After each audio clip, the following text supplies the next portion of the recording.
Let's just walk up here to the microphone. Hi, everybody. Good afternoon.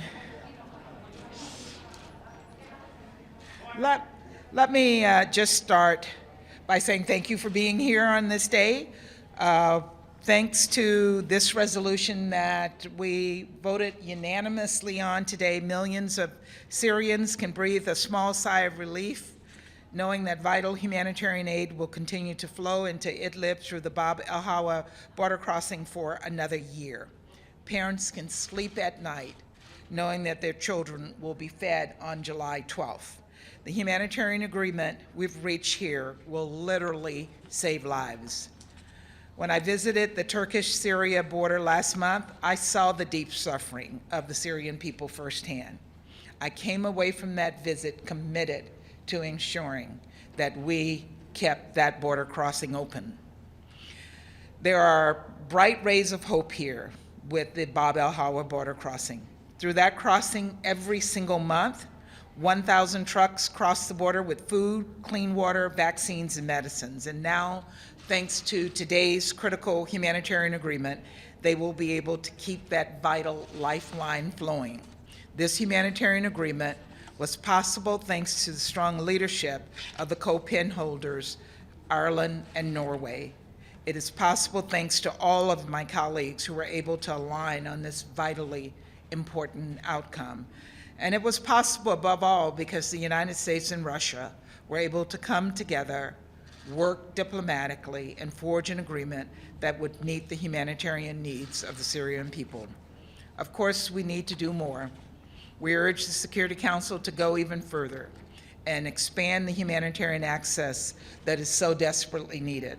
The United States will continue to call on this council to more fully meet the needs of the Syrian people.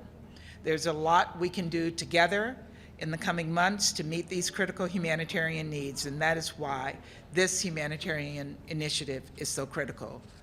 This is an important moment for people in Syria, for our ability to combat the global pandemic, and for the Security Council, UN agencies, NGOs, and the many courageous Syrians who have made their voices heard. Together, we've shown we can deliver for the people in need, and I hope in so doing, we have paved the way for tackling other complex challenges in the days and weeks and months to come. I'll take a couple questions. Thank you. Madam Ambassador, congratulations on sponsoring such a resolution and succeeding in passing it with 15 votes. My question really is, as we understand it now, because we haven't read the resolution carefully, there will be a 6 months of extension, there will be extensive and substantive report from the Secretary General, and then there will be another automatic, without a vote, extension of another 6 months. Exactly, 12 months. Thank you so much, 12 months. But does the Secretary General report, please, if the Russians find problems with the Secretary General's report about distribution, about the quantities, about where it's being distributed, if they find and raise problems after 6 months, will still the resolution be automatically renewed? We see this resolution as being automatically renewed following the Secretary General's report. No vote will be required, and we will work, the Council will work with the Secretary General's office to ensure that once he puts his report on the table, that it will be accepted by all Council members. Thanks, Ambassador. Michelle Nichols from Reuters. President Biden made clear to President Putin how important the renewal of this operation was. The Russian ambassador described it as a historical moment. He just said to us this is possibly a turning point in U.S. Russian relations. How would you describe it?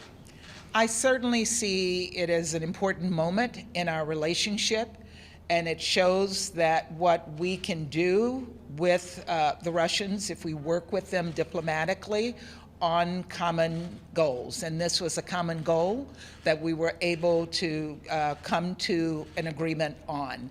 And I look forward to looking for other opportunities to work with the Russians on issues of common interest to our two governments. Go ahead. James Bayes, Al Jazeera. You've got the compromise, you're presenting it as a success. but you originally wanted 3 border crossings. You've only got 1. We got 12 months of a lifeline to the Syrian people.